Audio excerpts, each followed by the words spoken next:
nhớ rồi ơi nó nói với một nón trẻ ơi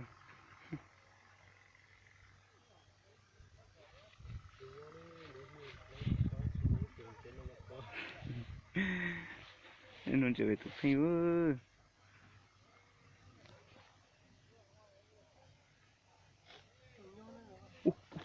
nó nổi nó nổi nó nổi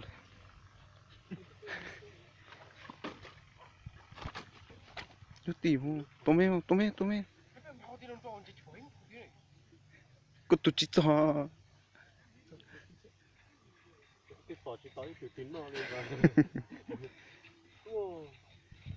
wow lon đó lo cái tụi trẻ này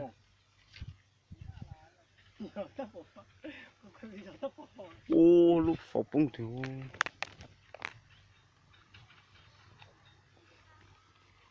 ô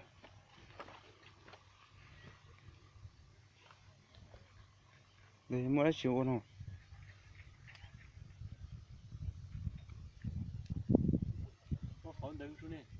nhân đó xem bỏ được cho xem là tôi nó sẽ bỏ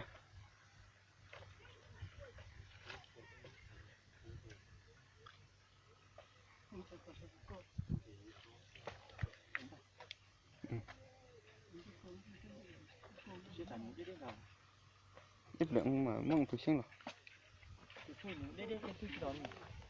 rồi quay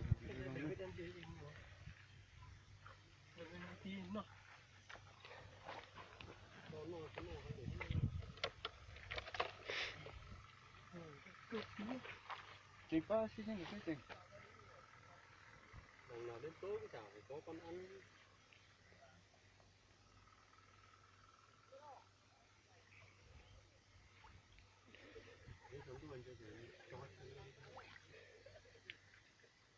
Cái kiểu dọc cái chơi bơi đấy cũng nó ôi trời nó nhiều đó cái cũng kìa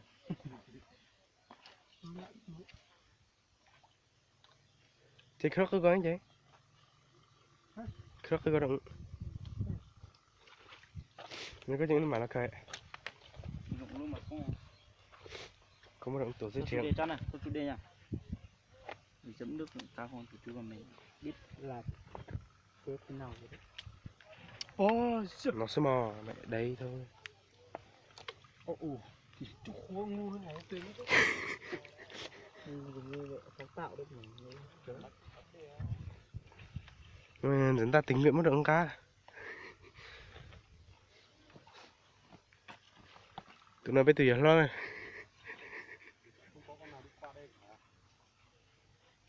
cá đi nhỉ Tụi nó dễ trốn sắp lời. chứ chắc nó trà này cái nó tí từ thế nào chắc có chờ đó chắc Tại đó những chim khóc rồi. Đúng tên là không hết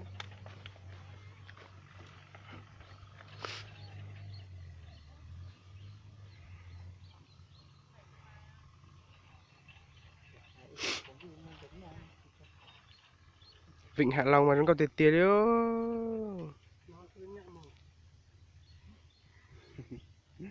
Vịnh Hạ Long tập hình Hạ Long xích đúa đúa là phồng lên nữa Có chuyện thời tiết được không? Lúa thì tiết trên tết đi chứ.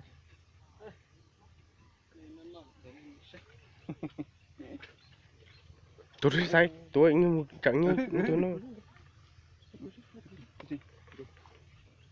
cái tụi con choang á Chứ đến nó lại. Chết trên thà. Cái phi. Nú nè. Con cho tôi khỉ tả. Con cho tôi khỉ tả. Sao sao? mất rồi Nhớ rồi nè.